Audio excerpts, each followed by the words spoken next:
নমস্কার বন্ধুরা, তালের বড়া বানানোর দু তিনটি সহজ পদ্ধতি আছে, কিন্তু আজ আমি আপনাদের তালের ফুলুরি বানানোর নতুন পদ্ধতি শিখিয়ে দেব, যাতে ফুলুরিগুলো পরদিন পর্যন্ত নরম আর স্পঞ্জি থাকে। সম্পূর্ণ ভিডিওটি মন দিয়ে দেখার চেষ্টা করবেন।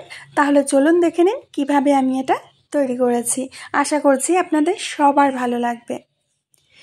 তো বন্ধুরা, সবার প্রথমে তাল থেকে আমি কাই বের করে নিয়েছি। আর কিভাবে আপনারা 5 মিনিটের মধ্যে ম্যাজিকের মতো তালের কাই বের করতে পারবেন, এর আগের ভিডিওতে আমি দিয়ে রেখেছি।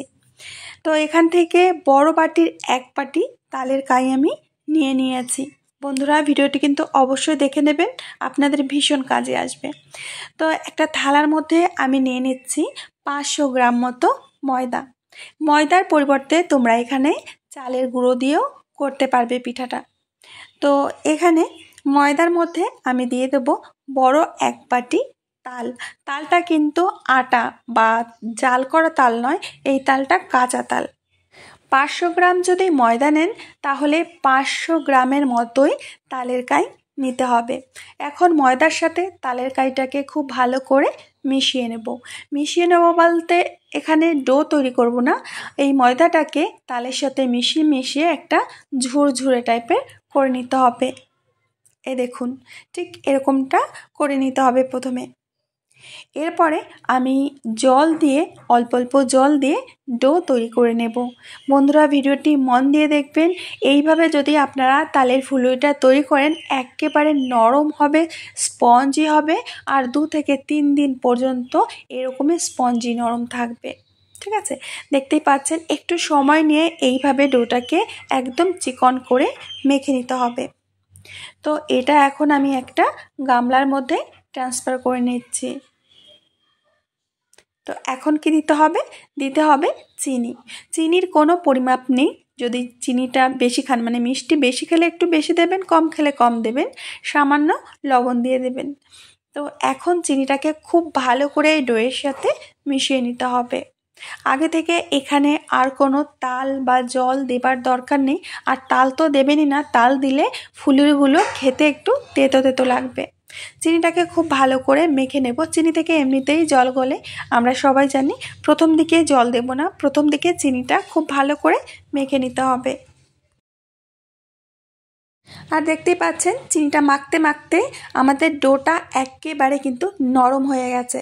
তো এর থেকেও একটু নরম করতে হবে, এর জন্য এখানে আমি সামান্য জল দিয়ে দেব। আর তালের যে আমরা এই পেস্টটা ব্যাটারটা তৈরি করছি, ব্যাটারটা কতটা ঘন রাখতে হবে সেটা তো আমি দেখিয়ে দেব। আর এটা একটু বেশি সময় ধরে মাখবেন। যত বেশি সময় নিয়ে ফেটাবেন আর আমাদের তালের ফুলুরিগুলো ততই স্পঞ্জি হবে। তো দেখতে পাচ্ছেন, এইভাবে আমি খুব ভালো করে ফেটিয়ে নিয়েছি। আগে থেকে আমি রিফাইন্ড অয়েল গরম করে নিয়েছি, আর এই গরম তেলের মধ্যে এখন ফুলুরিগুলো ছেড়ে দেব। ঠিক এইভাবে একটা একটা করে ছেড়ে দিতে হবে। আর আগে থেকে তেলটাকে খুব ভালো করে গরম করে নেবে। যদি গরম না থাকে তাহলে পিঠার মধ্যে কিন্তু অতিরিক্ত পরিমাণে তেল ঢুকে যাবে। বন্ধুরা, ম্যাজিক্যাল পদ্ধতিতে তালের কাই বের করার রেসিপিটা অবশ্যই দেখে নেবেন। ভিডিওটা আপনাদের ভীষণ কাজে আসবে। আর আজকে আমার এই ভিডিওটা দেখতে নতুন কোনো বন্ধু যদি এসে থাকেন, প্লিজ আমার চ্যানেলটিকে সাবস্ক্রাইব করবেন। আর পাশে থাকা বেল বাটনের অল অপশনে ক্লিক করবেন, যাতে আমার প্রত্যেকটা ভিডিও আপলোড হওয়া মাত্রই সবার প্রথমে আপনার সামনে পৌঁছে যায়। তো সমস্ত দেখুন ফুলুরিগুলো আমি দিয়ে দিয়েছি। তো একটু পরে এইভাবে নেড়েচেড়ে দিতে হবে। আর ফুলুরিগুলো দেখবেন যে ধীরে ধীরে ডবল হয়ে যাচ্ছে ফুলে। আর এই সময় গ্যাসের আঁচটাকে মিডিয়াম টু হাইতে করে রাখবেন। তালের ফুলুরিগুলো আমার ভেজে নেওয়া হয়ে গেছে, এখন নামিয়ে নেব। খুব কড়া করে ভাজবেন না, তাহলে কিন্তু স্পঞ্জি ভাবটা আর থাকবে না। তো অল্প অল্প করে ফুলুরি আমি তেল থেকে তুলে নিচ্ছি। দেখতেই পাচ্ছেন যে কালারটা কত সুন্দর হয়েছে। এর থেকে কড়া করে আপনারা ভাজতে পারেন, তাহলে কিন্তু একটু মুচমুচে হয়ে যাবে বাইরের দিকটা। দেখুন, এক ঝুড়ি তালের ফুলুরি আমি তৈরি করে নিয়েছি। দেখতে অসম্ভব সুন্দর লাগছে, আর কালারটাও হয়েছে বেশ সুন্দর। আশা করছি আজকের তালের ফুলুরি বানানোর পদ্ধতিটা আপনাদের কাছে অনেক ভালো লেগেছে। ভালো লাগলে বন্ধুদের সাথে শেয়ার করবেন। এখান থেকে একটা ফুলুরি আমি আপনাদের ভেঙে দেখাচ্ছি, মানে ছিঁড়ে দেখাচ্ছি যে ভেতরটা কতটা স্পঞ্জি হয়েছে, একেবারে কেকের মতো। তো আমার প্রিয় বন্ধুরা, আমি আজ এখানেই বিদায় নেব, আবার আসবো নতুন রেসিপি নিয়ে। ততক্ষণের জন্য সবাই ভালো থেকো, সুস্থ থেকো, আর সকলকে সুস্থ রেখো। রেসিপি কেমন হয়েছে অবশ্যই কমেন্ট করে জানিও।